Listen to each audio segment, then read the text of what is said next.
Once upon a time, 2006. in a land far, far away, Argentina. there was a man called Milton Gosti, better known as Dr. M64. He was a massive fan of the Metroid series, and as is tradition in the community, suffered with the way Nintendo treated the series.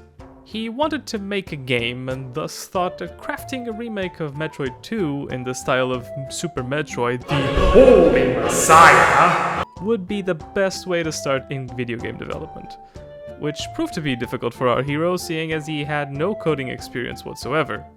So what did he do? He said "F*** it" and proceeded to trial and error that bad boy until it was done. And so, after 3,652 long and arduous days with the help of other heroes who joined him eventually, another Metroid 2 remake was released on August 6, 2016 to coincide with the celebration of the 30th anniversary. Only to be slapped with a DMCA notice almost instantly by Nintendo, forcing Gosti to stop working on it entirely. But hey, we got an official remake a year later, so it wasn't all that bad, I suppose. However, as we all know, once something is on the internet, it's there forever. So the community buckled up and decided to continue updating and bug fixing the game while the creators sadly could not.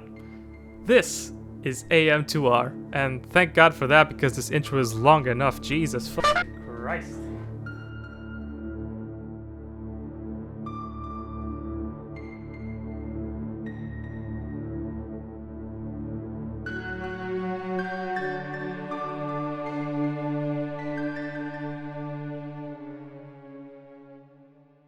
Let's get one thing out of the way real quick. No, I'm not going to tell you where to find AM2R because Nintendo already abuses the series that I love so much and I don't want them to tear me a new hole. So yeah. Also, Google is your friend. Seriously.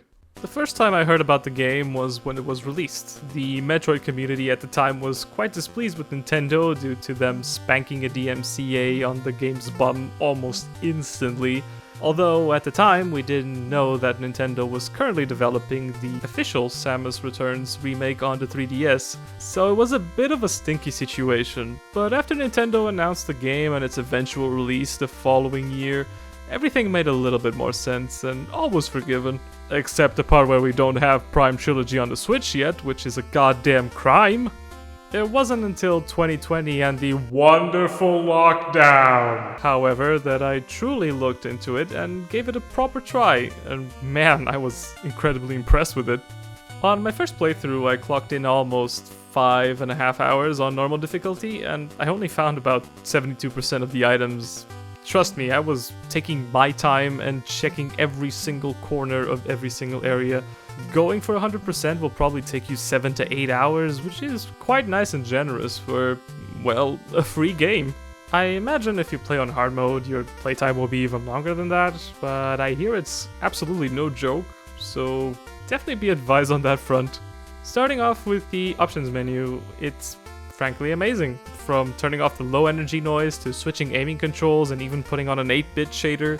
Virtual Droid probably being my favorite. I mean, look at the damn thing. It looks like you're tripping balls. Everything is so incredibly red. It gives you a lot of options to make sure you have the best and most personal experience possible. It's honestly wonderful to see, and I wish more games and more modern games gave you all of these options.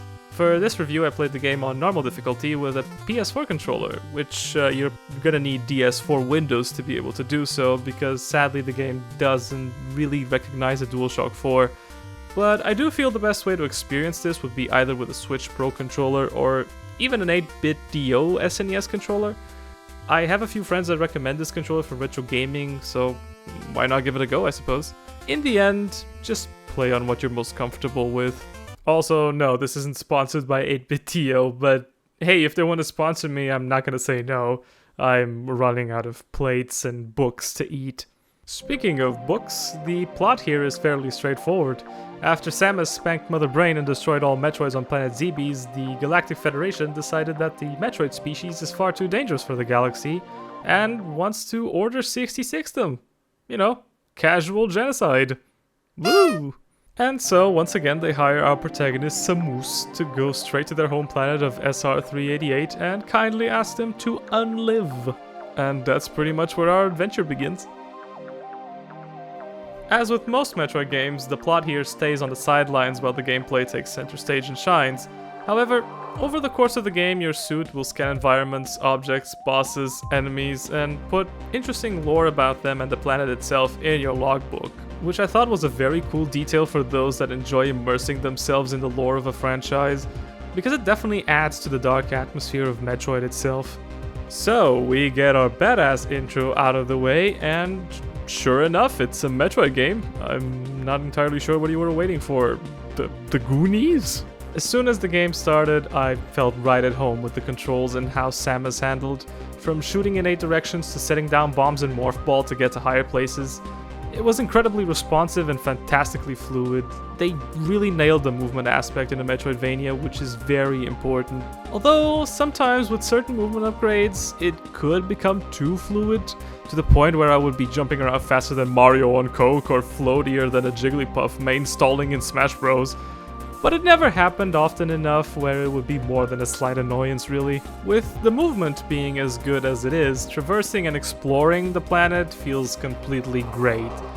The game rewards you just for doing that.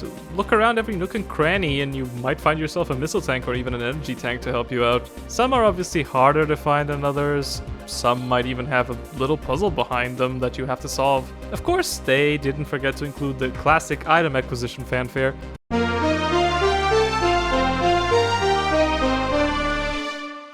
Though thankfully it doesn't play every single time that you acquire something, unlike in Super Metroid.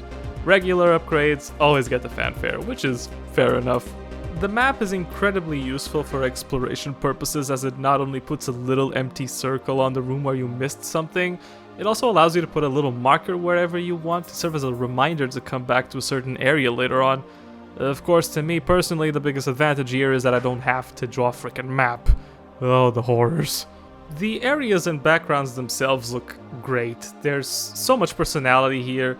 From the surface to the depths of the planet, it just fills you with a sense of danger and death. Paired this with the eerie but bangin' soundtrack, the place just feels alive and ready to tear you apart at any possible moment.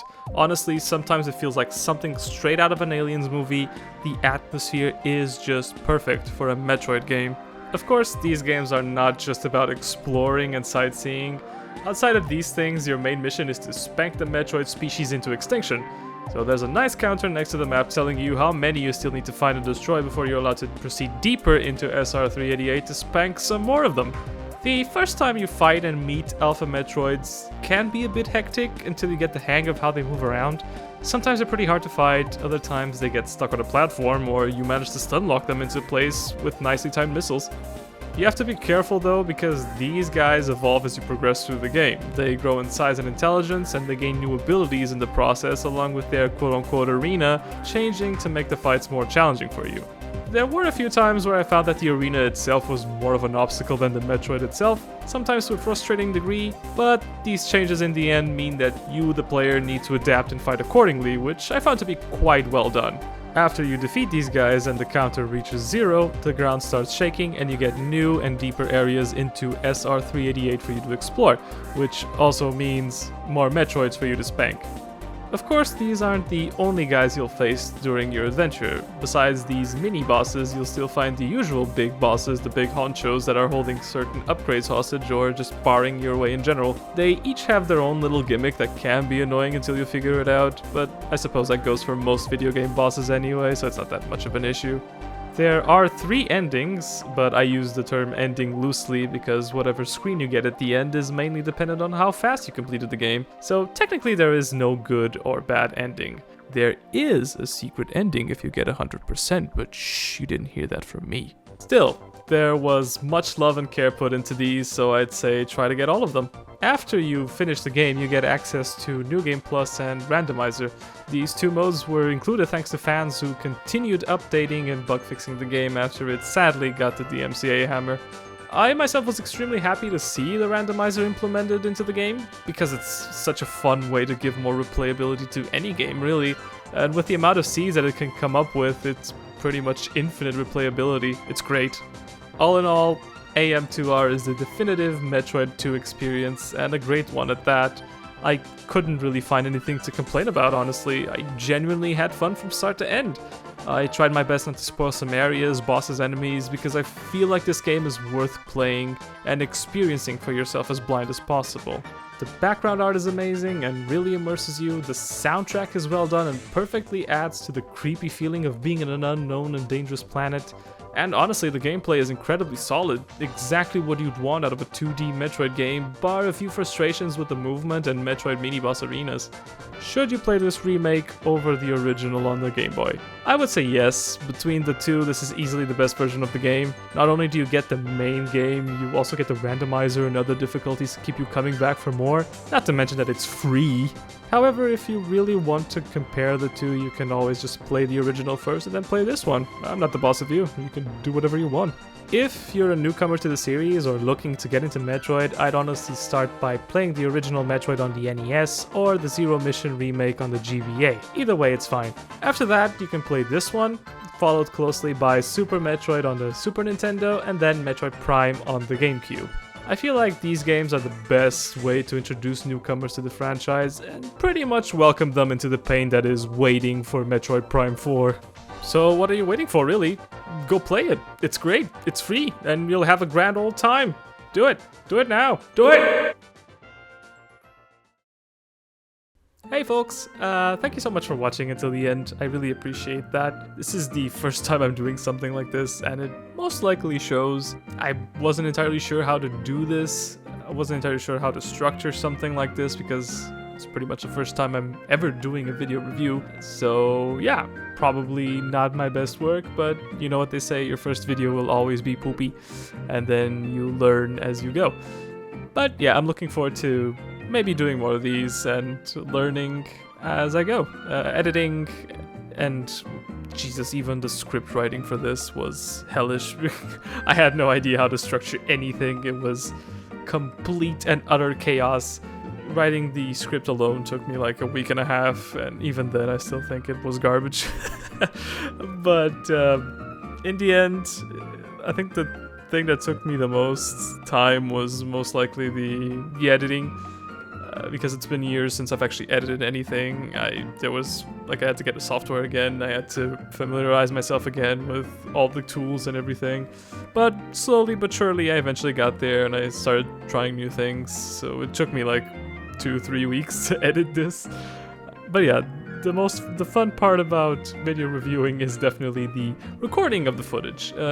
Organizing the footage and editing it, not so much. All around, I had a lot of fun with this. I want to do more of these, and I hope you guys watch them eventually. For now, however, I'm going to do something that takes a little less editing, a little less brain power, something that, doesn't take me a whole month to do.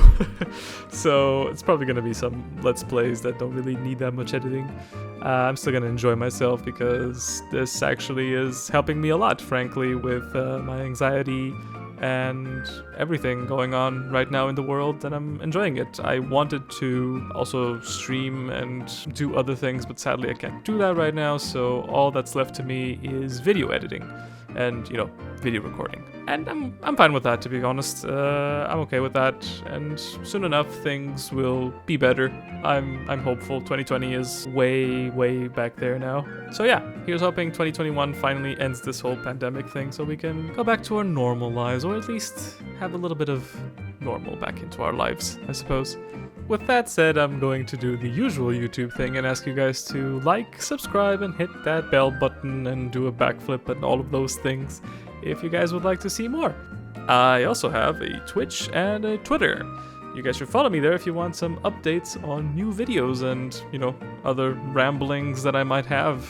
Or, if you like cute animal pictures, I also have those. It's mainly what I retweet nowadays, I think. But yeah, thank you guys once again so much for watching. And as usual, I want to remind you all to keep it going, keep it shaking, keep it moving forward.